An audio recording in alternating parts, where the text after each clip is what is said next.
paling dahsyat, ketika seseorang sholat menghamba, kan gerakannya ruku, sujud, menghamba kan? Maka naik statusnya dari sekedar manusia biasa menjadi abdun. Teman-teman, ini rahasia besarnya.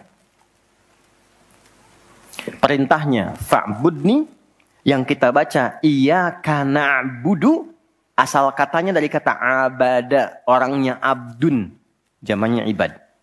Dan tidak pernah disebutkan dalam Quran kata abdun kecuali untuk mengangkat derajat hamba di hadapan Allah. Contoh, Nabi Muhammad ketika peristiwa Isra dan Mi'raj dipanggilnya dengan nama apa? Quran surah 17 ayat 1. Subhanalladzi asra bi'abdihi. Tidak disebut nabi, tidak disebut rasul, tapi abdun. Nabi Sulaiman ketika diberikan kekuasaan besar, punya kedudukan yang hebat sampai menundukkan awan. Ya, sebelum Songgohan punya awan kinton, Nabi Sulaiman sudah punya duluan. Suzuka Yatanabe tahun 96 kan, bikin komiknya. Saya nggak terlalu baca itu atau tonton, tapi saya tahu. Itu awan ditundukkan, angin bolak-balik. Ketika mendapatkan kedudukan itu, sifat yang disebutkan abdun, bukan nabi, bukan rasul. Quran surah 38 ayat 30. Wa wahabna li Dawuda Sulaiman ni'mal abdu.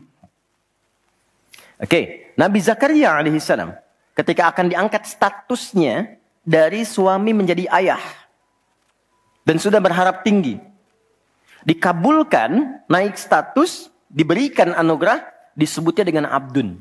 Quran surah 19 di ayat yang kedua. Zikra rahmati rabbika abdahu Zakaria. Nabi Nuh diangkat status memimpin kelompok generasi manusia setelah Nabi Adam. Naik ke kapal, jadi pemimpin besar. Begitu diangkat, yang disebut statusnya abdun.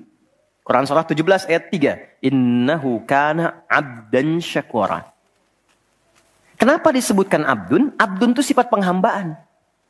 Semakin tinggi ibadahnya, semakin tinggi pendekatannya ke Allah, semakin diangkat. Jadi dengan Allah itu karena Allah Khalik, kita makhluk. Laisa kamitslihi syai', enggak sama sifatnya. Jadi kalau ke Allah itu jangan terlalu ngangkat. Kalau tinggi direndahkan. Kalau rendah ditinggikan.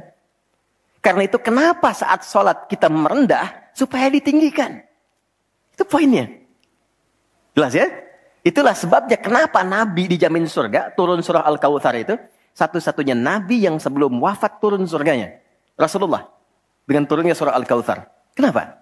Salah satunya karena ibadahnya. Coba lihat. Kesaksian Sayyidah Aisyah itu di Al-Bukhari nomor hadis 1147. Kedatangan tabi'in namanya Abu Salamah bin Abdurrahman tanya bagaimana sholat malamnya Nabi. Kata Sayyidah Aisyah, jangan ditanya panjang dan khusyuknya. Panjang dan bagusnya. Beliau memang sholatnya 4 rakaat di awal, tapi jangan tanya panjang dan bagusnya. Beberapa sahabat dulu pernah pengen tahu, penasaran. Diikuti sholat di belakang Nabi. Ternyata rakaat pertamanya dikira Al-Baqarah 100 ayat akan ruku. Ternyata disambungkan ke 286 ayat sampai selesai.